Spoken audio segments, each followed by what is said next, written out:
My family made a scene because I gave my old car to my divorced sister to support her. She threw down the car keys and said, "You have to give me your new car. So if they don't like my gift, they'll be left without anything." My name is Chloe, and until last year, I thought I had a pretty normal family. I'm 32 years old and work as a sales manager at North Star Construction. I've always been the responsible one, the one who followed all the rules, got good grades and landed a stable job. My older sister Melissa is 36, and completely different from me.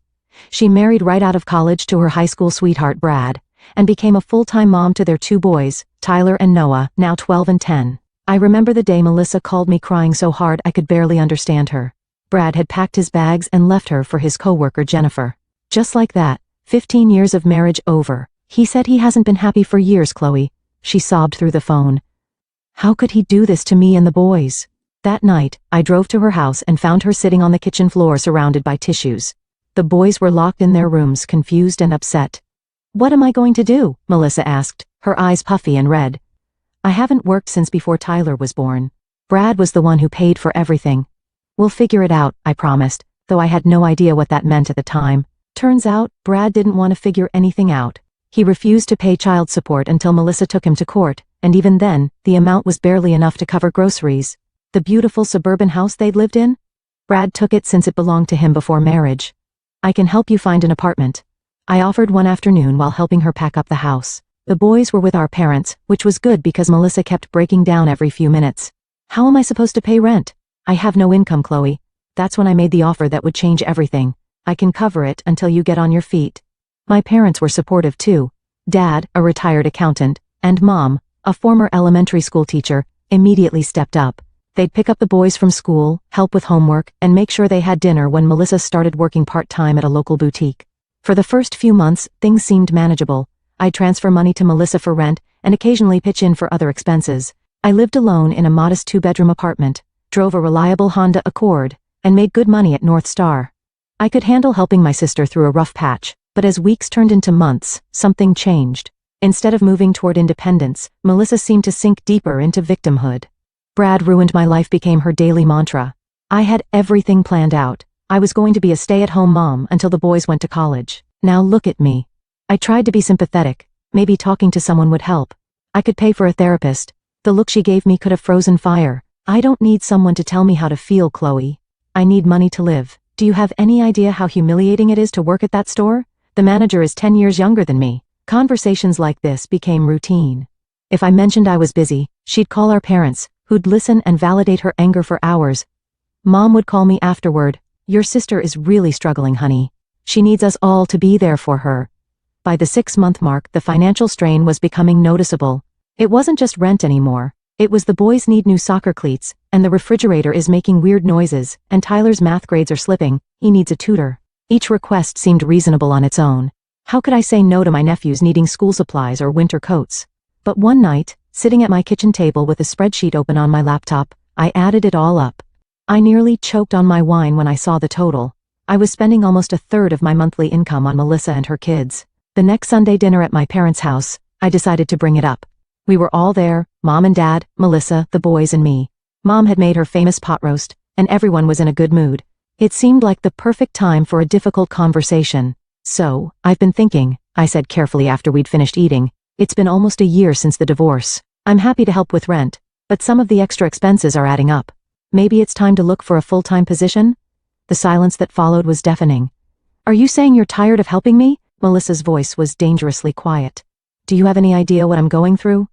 "The boys are in school all day," I pointed out, gesturing to my nephews, "and Mom and Dad help with pickup. There are jobs with regular business hours that I can't believe you."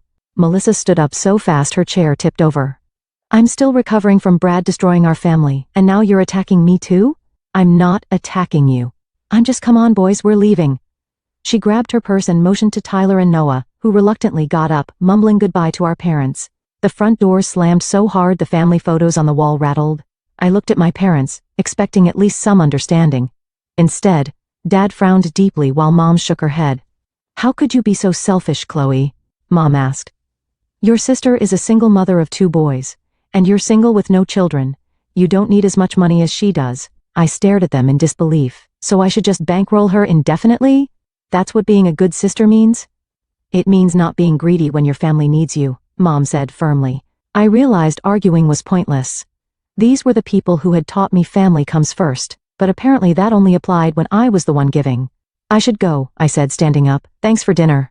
As I drove home that night, I felt completely alone for the first time in my life. A week after the disastrous family dinner, my phone buzzed with a message from Melissa. Need $500 for boys' clothes. They've outgrown everything and look terrible. Please send today. No hello, no acknowledgement of our argument, not even a please until it was tacked on as an afterthought. I stared at the message for a long time, my finger hovering over the keyboard. Part of me wanted to refuse to finally set a boundary, but then I thought about Tyler and Noah. It wasn't their fault their mom was acting this way. I sighed heavily and transferred the money. Melissa's only response was a thumbs up emoji. Work became my refuge. At North Star Construction, I was respected. My opinions mattered. When I closed deals, people congratulated me instead of asking for more. I threw myself into a particularly challenging project, securing a contract for a new office complex downtown. The client was notoriously difficult, but I spent weeks preparing the perfect pitch. You knocked it out of the park, Chloe, my boss said after we signed the contract. This commission is going to be substantial. When the bonus hit my account, I felt a rush of excitement I hadn't experienced in months. For once, I decided to do something for myself instead of tucking it away from Melissa's next emergency. I'd been driving my Honda Accord for 7 years, and while it was reliable, I'd always dreamed of something a little nicer. The following Saturday, I visited 3 dealerships and test drove half a dozen cars. By the end of the day, I was the proud owner of a silver Audi A4, not the most extravagant car on the lot, but definitely a step up from my Honda. As I drove it home, I felt proud of myself. This was the result of my hard work, my dedication. Then I thought about Melissa. Her car was a 15-year-old Toyota with over 200,000 miles on it. She complained about it constantly, how it made strange noises, how the air conditioning barely worked, how embarrassed the boys were to be seen in it. My perfectly good Honda would be a massive upgrade for her. The next family dinner came around quickly. I deliberately drove the Honda, planning to surprise Melissa. When I arrived at my parents' house, I heard her voice before I even opened the door, and then Jenny had the nerve to ask me to cover her shift on Saturday. I told her, I have children, you know. I can't just drop everything because you want to go to a concert. And she said other single moms at work manage just fine. Can you believe that? My parents were nodding sympathetically as I walked in. Mom patted Melissa's hand. Some people just don't understand how hard you have it, dear. I bit my tongue and greeted everyone. Throughout dinner, Melissa dominated the conversation with complaints about her job, her coworkers, and of course, Brad. I waited patiently for a lull in the conversation. Finally, as Mom served dessert, I saw my opportunity. I pulled the Honda keys from my pocket and slid them across the table to Melissa. I have something for you, I said, feeling genuinely excited. I bought a new car yesterday, and I want you to have my Honda. It's in great shape, has low mileage, and would be perfect for taking the boys to school and activities. Instead of the smile I expected, Melissa's eyes narrowed. She picked up the keys like they were contaminated. What did you get? An Audi, I answered, my excitement deflating. Nothing fancy, just an A4. The silence that followed was excruciating. My parents exchanged glances with Melissa, a whole conversation happening without words. An Audi, Melissa repeated, dropping the keys onto the table with a clatter. While I can barely afford groceries, you're out buying luxury cars. It's not a luxury car, I defended. And I'm giving you my Honda. It's worth at least $10,000. Melissa stood up abruptly, kicking the keys across the floor. I don't want your hand-me-downs. If you had any real concern for me and the boys, you would have given us the new car. I was stunned. You expect me to give you a brand new Audi? Why not? What do you need it for? To impress clients? To feel important? I'm struggling to keep my children clothed and fed.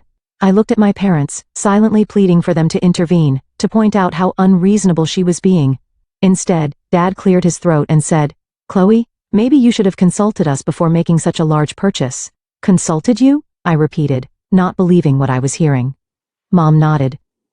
If you have enough money for a new Audi, perhaps that money could have been better spent helping your sister get back on her feet. But since you've already bought a new car, give it to Melissa. Something inside me snapped. I slammed my hand on the table, making everyone jump. The dessert plates rattled, and Tyler's glass of milk spilled. It's my money, I said, my voice shaking with fury. I worked for it.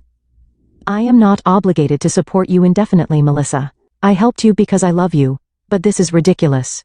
If my Honda isn't good enough for you, then you get nothing. I stood up, walked over to where the keys had landed and picked them up. Chloe, don't be dramatic. Mom started, but I cut her off. No, I'm done.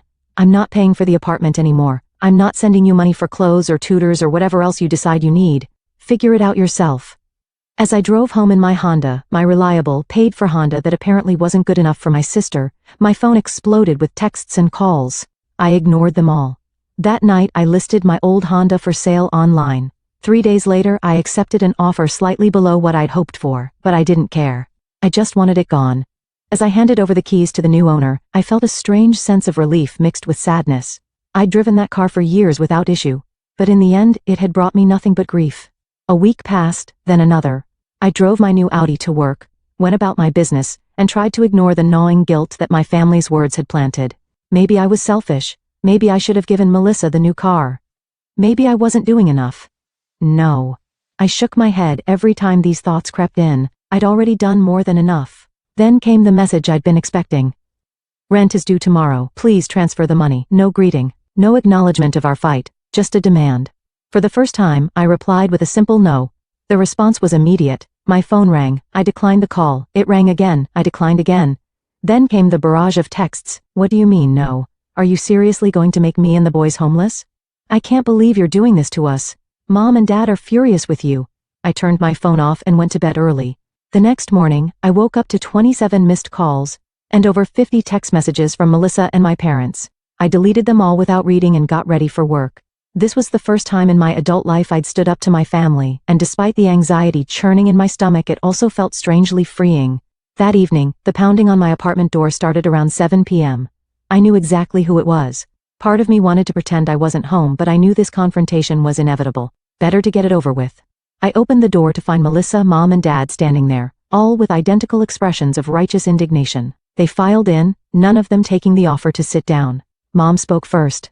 Chloe, this has gone far enough. Your sister needs to pay her rent tomorrow or she'll be evicted. That's not my problem anymore, I replied, crossing my arms. Not your problem, Melissa's voice rose to a shrill pitch. You promised to help me. You said you'd pay my rent. I've been paying your rent for nearly a year, I pointed out. Along with clothes for the boys, tutoring, appliances, and everything else you've asked for. I've spent thousands of dollars helping you. So what? You have the money, Melissa shouted. You bought a brand new car just last week, with my money that I earned. And when I tried to give you my perfectly good Honda, you threw it back in my face. You literally threw the keys on the floor. Because you were flaunting your new car while I'm struggling. I took a deep breath. Melissa, you're not struggling because of me. You're struggling because you refuse to get a full-time job, because you spend all your energy complaining about Brad instead of moving forward, and because you expect everyone else to solve your problems for you. We're family, Mom said, as if that explained everything. Family helps each other. I have helped for a year. But it's never enough, is it? No matter how much I give, you all act like I'm some selfish monster for having anything for myself. Because you're single with no kids, Melissa snapped. What do you even need money for? I stared at her in disbelief. To live my life? To save for my future? To enjoy the fruits of my labor? Why is that so hard to understand? Because you're being selfish, Melissa was almost screaming now. I need that money more than you do. Then earn it, I said quietly, like I did. For a moment, nobody spoke, then Mom broke the silence. If you don't help your sister, Chloe, you're not the daughter we raised. We raised you to care about family. No, you raised me to be Melissa's ATM, I retorted. And I'm done with it. Fine, Melissa spat. Keep your precious money. But don't expect to be part of this family anymore. If being part of this family means being exploited and taken for granted, maybe that's for the best, I replied, surprised by my own calm. You'll regret this, Melissa hissed as they moved toward the door. When you're old and alone with nothing but your money, you'll regret choosing it over your family. I'm not choosing money over family, I said. I'm choosing self-respect. The door slammed behind them, and I collapsed onto my couch, exhausted but strangely peaceful. For the first time in months, I felt like I could breathe freely. The guilt was still there, but it was overshadowed by the relief of finally setting boundaries. Over the next few weeks, I heard through mutual friends and relatives that Melissa had been forced to move out of her apartment. She and the boys had moved in with our parents, which seemed like the arrangement that should have happened from the start. She was still working part-time at the boutique, and our parents were effectively supporting her, just as they'd expected me to do. According to my cousin Rachel, they were all telling anyone who would listen what a terrible person I was, how I'd abandoned my sister in her time of need, how I cared more about fancy cars than family, how I'd always been the selfish one. A month after our confrontation, Rachel invited me to coffee. I wanted to check on you, she said. Your parents are saying some pretty harsh things, and I wanted to hear your side. I told her everything. The year of paying Melissa's rent, the constant demands for more money, The car incident, all of it. Rachel nodded thoughtfully. You know, I've always thought Aunt Karen and Uncle Jim babied Melissa too much. Well, for what it's worth, I think you did the right thing. You can't set yourself on fire to keep someone else warm. That phrase stuck with me. It perfectly described what I'd been doing, burning through my resources, my boundaries, my self-respect, all to keep Melissa comfortable in her victimhood. Thanks, Rachel, I said. That means a lot. As I drove home in my Audi, which I now enjoyed without guilt, I realized something important. I wasn't alone after all. My parents and sister might have turned their backs on me, but I still had people in my corner. And more importantly, I had finally chosen to stand in my own corner. 6 months passed. Summer turned to fall, and fall gave way to winter. The holidays loomed, and with them, the question of what to do about family gatherings. Would I be invited? Would I want to go if I was? I hadn't spoken to my parents or Melissa since that night in my apartment, though not for lack of trying on their part. About 2 months after our confrontation, the messages started changing tone. No longer angry demands, they became guilt trips. The boys missed their aunt, Mom texted one day. Tyler asked about you at breakfast, Melissa wrote another time. I didn't respond. I knew what they were doing, using the boys as emotional leverage. It hurt to think about my nephews, to wonder what they'd been told about why Aunt Chloe wasn't around anymore. But I couldn't cave. If I showed any weakness, any willingness to engage, I'd be right back where I started. Work continued to be my salvation. I threw myself into projects, landed new clients, and received another promotion. My bank account was healthier than it had ever been, now that I wasn't supporting 2 additional households. I started taking better care of myself too. I joined a yoga class, reconnected with old friends I'd neglected during the Melissa crisis, and even went on a few dates, though nothing serious developed. For the first time in years, I was putting myself first without guilt. In early December, I ran into my nephew Tyler at the mall. He was with a friend, no sign of Melissa or Noah nearby. When he saw me, his eyes widened, and he hesitated before approaching.